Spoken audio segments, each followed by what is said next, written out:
PESA भरती झालीच पाहिजे या मागणीसाठी आदिवासी बांधव आक्रमक झालेले आहेत। भेटीसाठी आलेल्या माजी मंत्री भारती पवार, आमदार देवयानी फरांदे, हिरामण खोसकर आणि माजी महापौर रंजना भानसींना आंदोलकांनी घेराव घातलाय। या क्षणाची महत्त्वाची बातमी आपण पाहतो। यावेळी आंदोलकांकडून जोरदार घोषणाबाजी सुरू आहे। नाशिकच्या गोल क्लब मैदानावर गेल्या 12 दिवसांपासून हे बेमुदत आमरण उपोषण सुरू आहे। मात्र याकडे शासन दुर्लक्ष करत असल्याचा आरोप आंदोलकांनी केलाय। मागण्या मान्य न होत नाहीत तोपर्यंत आंदोलन सुरूच ठेवणार अशी भूमिका आंदोलकांनी घेतली आहे।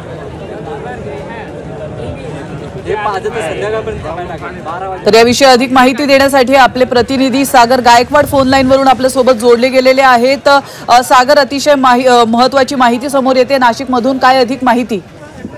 नक्कीच नाशिकच्या गोल क्लब मैदान परिसरामध्ये आदिवासी बांधवांचं जोरदार आंदोलन सुरू आहे। गेल्या 12 दिवसापासून पेसा भरती व्हावी या मागणीसाठी आंदोलन चालू आहे। 12 दिवसांपासून आदिवासी बांधवांनी बेमुदत उपोषण केलंय, मात्र शासनाने याकडे लक्ष दिलेलं नाही। यामुळे आदिवासी बांधव आक्रमक झाले असून त्यांनी या परिसरामध्ये घोषणाबाजी करायला सुरुवात केली आहे।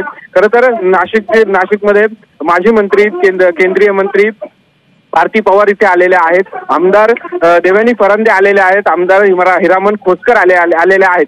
मात्र आंदोलक एवढे आक्रमक झालेले आहेत की त्यांचं म्हणणं सुद्धा ऐकून घ्यायला तयार नाहीये। कारण सत्तेमध्ये असताना देखील हे पेसा भरती होऊ दिलेली नाहीये आणि तुम्ही सत्तेत असताना भरती कशी होऊ दिली नाही असे प्रश्न खरं तर या आंदोलकांकडून केले जात आहेत। हे आंदोलन गेल्या 12 दिवसापासून सुरू आहे, मात्र सकाळपासून हजारो आदिवासी बांधव जे आहेत ते महाराष्ट्राच्या अनेक जिल्ह्यांमधून आलेले आहेत आणि त्यांची मागणी जोपर्यंत मान्य होणार नाही तोपर्यंत आम्ही अशा पद्धतीचे आंदोलन करत राहू।